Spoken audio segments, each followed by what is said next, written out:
Bakit dalawa ang mood ng XRP market sa ngayon?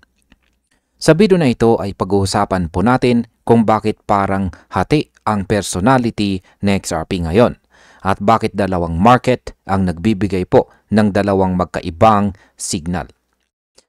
Kaya ayan, simula po nung nakalipas na araw ay napansin po ng maraming analyst na hindi po tugma ang galaw ng mga whales at mga retail traders.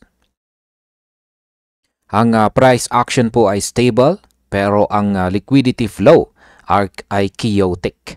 Ayon po sa data na ibinahagi ni Arthur, malinaw na may divergence sa exchange reserves. Isang pattern na hindi po natin pwedeng baliwalain. Parang may dalawang XRP community na sabay tumatakbo sa magkaibang direksyon. At kung hindi po natin ito i-breakdown ng malinaw, marami pong traders ang malilito at maaring magkamali ng desisyon. At yan po ang siyang ating pag-uusapan sa video na ito. At atin pong ipagpatuloy sa ating pangalawang katanungan o sunod na katanungan kung ano po ba ang ibig sabihin ng Binance outflow. Ayan, unahin po natin ang side na nagbibigay po ng bullish na tono at yan po ay si Binance. Araw-araw steady po ang pagbaba ng XRP reserves dito. Hindi po ito small withdrawals.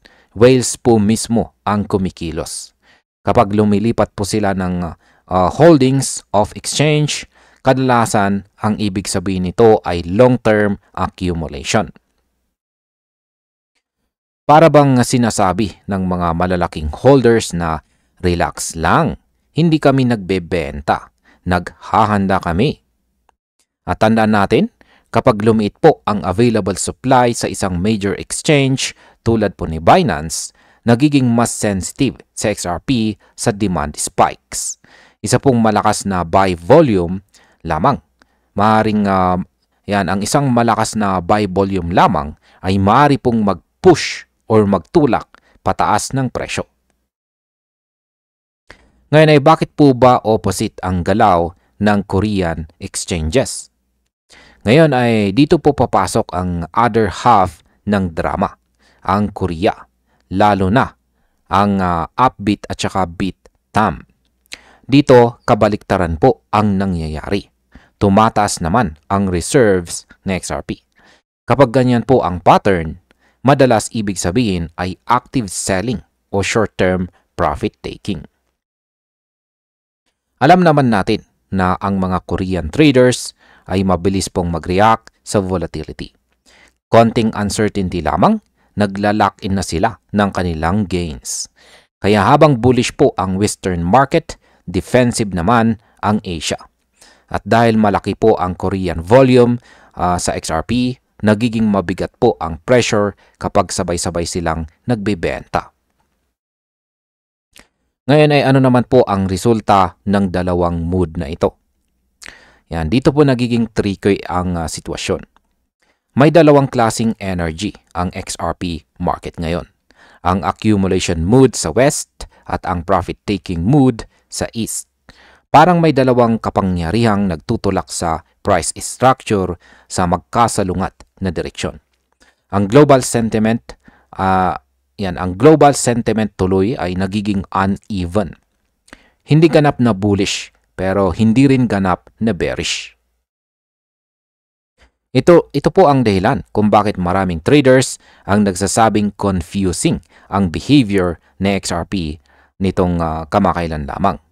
Kaya hindi po ito weakness, hindi rin po ito strength.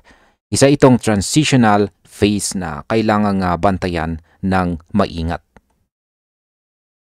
Ngayon ay ano naman po ang impact nito sa market structure?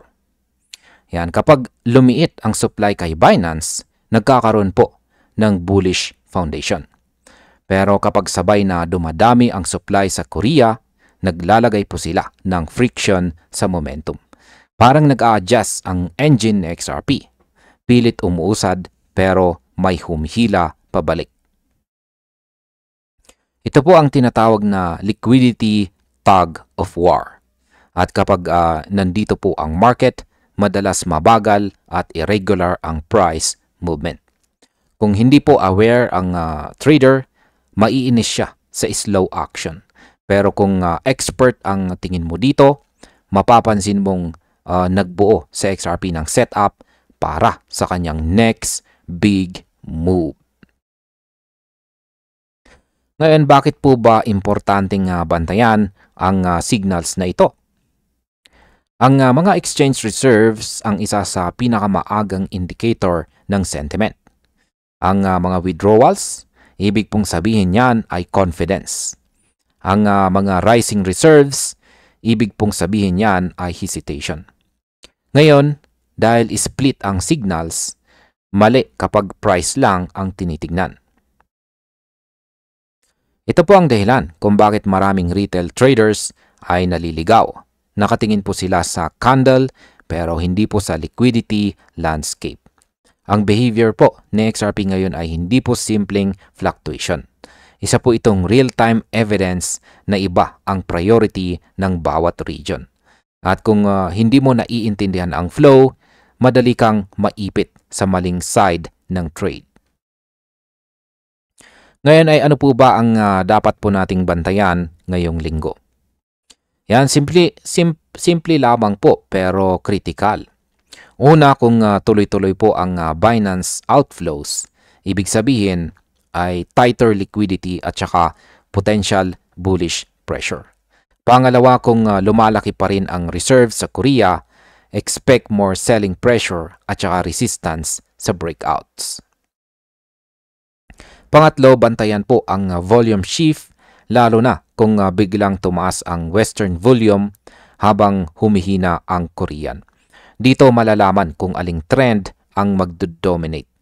At kapag isang side ang nanalo, dito po magiging explosive itong si XRP. At bilang panghuli, ay ano naman ang aking masasabi tungkol dito? Ayon po kay Ginoong Arthur dito, nasa pagitan po sa XRP ng optimism at saka caution. Hindi po siya bumibigay, pero hindi rin po siya nag-o-overreact. Kung iisipin mo, ganito po ang behavior ng isang asset na naghahanap ng direksyon bago maglabas ng malakas na galaw. Ang next major pump or dump ay nakadepende po sa liquidity shift. Pero ang pinakamahalaga ay hindi po bearish ang data. Hindi rin po euphoric. Balance, controlled, at saka kalmado. At kapag ganyan po ang galaw ng XRP, madalas nauuwi ito sa malaking breakout kapag nawala ang resistance sa isang side.